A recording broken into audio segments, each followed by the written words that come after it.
ஓம் நம சிவாய. ஆன்மீக தேடல்ல இருக்கிற அன்பர்கள் எல்லாருக்கும் என் அன்பான வணக்கங்கள். இன்னைக்கு நம்மளோட இந்த விளக்க தொகுப்புல ரொம்பவே ஆழமான, ஆனா அதே சமயம் நமக்கு ரொம்ப தேவையான ஒரு விஷயத்த பத்தி தான் பேச போறோம். பொதுவா தெய்வீகம் அப்படின்னாலே ஒரு அமைதி, கருணை இப்படிதான் நம்ம மனசுக்குள்ள வரும் இல்லையா? ஆனா அந்த தெய்வீகம் சில நேரங்கள்ல ஏன் ரொம்ப உக்கிரமான ஒரு வடிவத்தை எடுக்குது? குறிப்பா காலபைரவரோட அந்த ஆவேசமான உருவம் எதை உணர்த்துது? அவர் நமக்குள்ள பயத்தை உருவாக்குறாரா இல்ல நம்மளோட பயத்தை அழிக்கிறாரா? வாங்க, பைரவரோட குறியீடுகள் எப்படி நம்மளோட அகங்காரத்தையும் பயத்தையும் வேற இருக்குது அப்படிங்கறத தெளிவா பாப்போம்.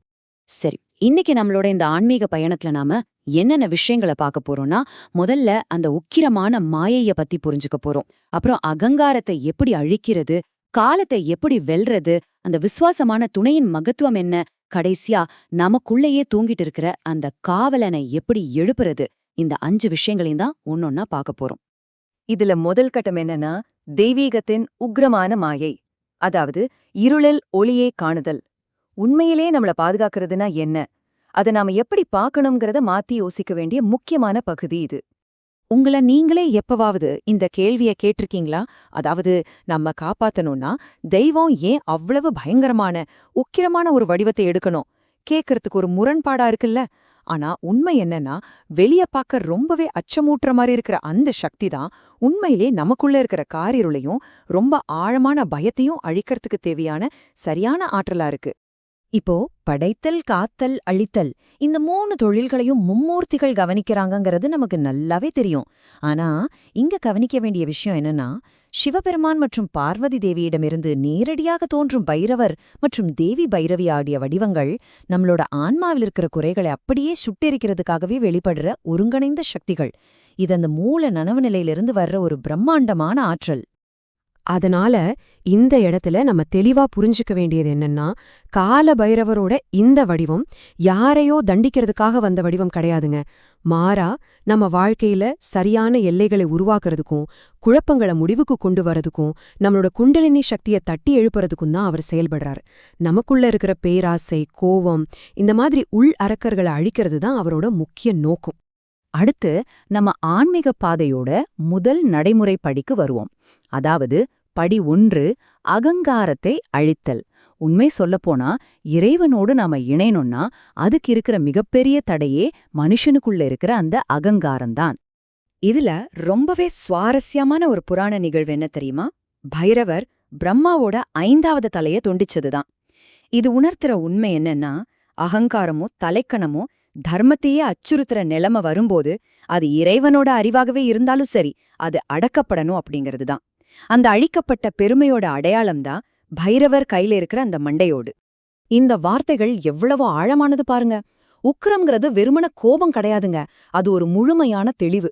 இன்னைக்கு இருக்கிற இந்த நவீன உலகத்துல நமக்குள்ள இருக்கிற தேவையில்லாத பெருமையையும் தலைக்கணத்தையும் வேறறுத்து நம்மள நிஜத்துக்கு கொண்டு வர்றதுதான் இந்த தத்துவத்தோட அர்த்தம்.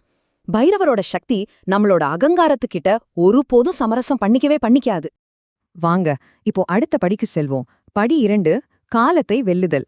அதாவது தடுக்கவே முடியாத அந்த மாபெரும் சக்திக்கு முழுமையா சரணடையர்க. இங்க பைரவியும் கால பைரவரும் எப்படி ஒன்னா இணைந்து இந்த மொத்த பிரபஞ்சத்தோட படைப்பு மற்றும் அழிவின் தாளத்தை கட்டுப்படுத்துறாங்கங்கிறத கொஞ்சம் கவனிச்சு பாருங்க. இது நம்ம மனசு கட்டி வச்சிருக்கிற அந்த வசதியான மாயைகள்ல இருந்து நம்மள விடுவிச்சு உலகத்தோட நிஜமான இயல்பு நோக்கி நம்மள திருப்புது. காலம் யாருக்காகவும் காத்திருக்காது இல்லையா?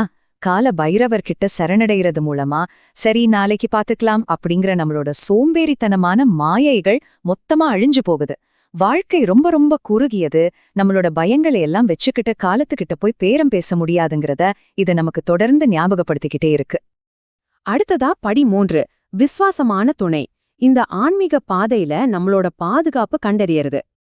பைரவரோட வாகனமான ஸ்வாஸ்வா, அதாவது கருணாய், ஒரு அற்புதமான ஆன்மீக குறியீடுங்க.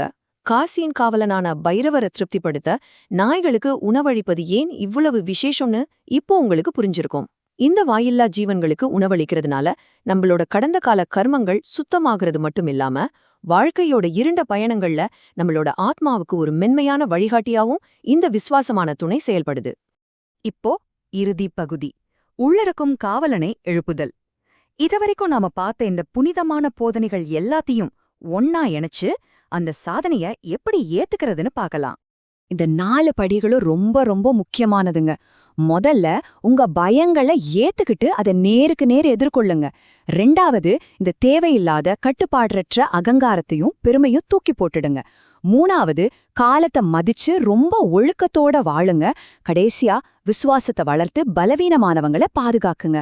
பைரவரோட இந்த ஒழுக்கத்தை நாம நம்ம வாழ்க்கையில கடைபிடிக்கும் போது நம்மளோட மனசு எல்லா குழப்பங்கள்ல இருந்தும் விடுபட்டு ஒரு தெளிவான தெய்வீக நிலையை அடையுது.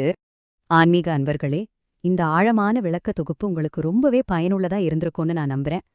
இந்த மாதிரி இன்னும் பல அற்புதமான ஆன்மீக தகவல்களுக்கு டிவைன் வைப்ஸ் 39 அப்படிங்கிற பக்கத்தை மறக்காம ஃபாலோ பண்ணுங்க. தெய்வீக ஞானத்தை தேடுறவங்க குடும்பத்தினருக்கும் ஆன்மீக கல்வியில ஆர்வம் இருக்கிறவங்க நண்பர்களுக்கும் உறவினர்களுக்கும் இது கண்டிப்பா ஷேர் பண்ணுங்க. நல்ல விஷயங்களை பகிரதும் ஒரு மகத்தான சேவைதான். நிறைவா உங்களை சிந்திக்க தோன்ற ஒரு கேள்வியோட நான் இதை முடிக்கிறேன். காலம் அப்படிங்கிறது நம்மளோட எல்லா மாயைகளையும் அகற்றிடுங்கிறது உறுதி. அப்படி இருக்கும்போது இன்னைக்கு உங்க அகங்காரத்தோட எந்த பகுதிய உங்களுக்குள்ள இருக்கிற அந்த கால பைரவர் அழிக்க நீங்க அனுமதிக்க போறீங்க? கொஞ்சம் ஆழமா சிந்திச்சு பாருங்க.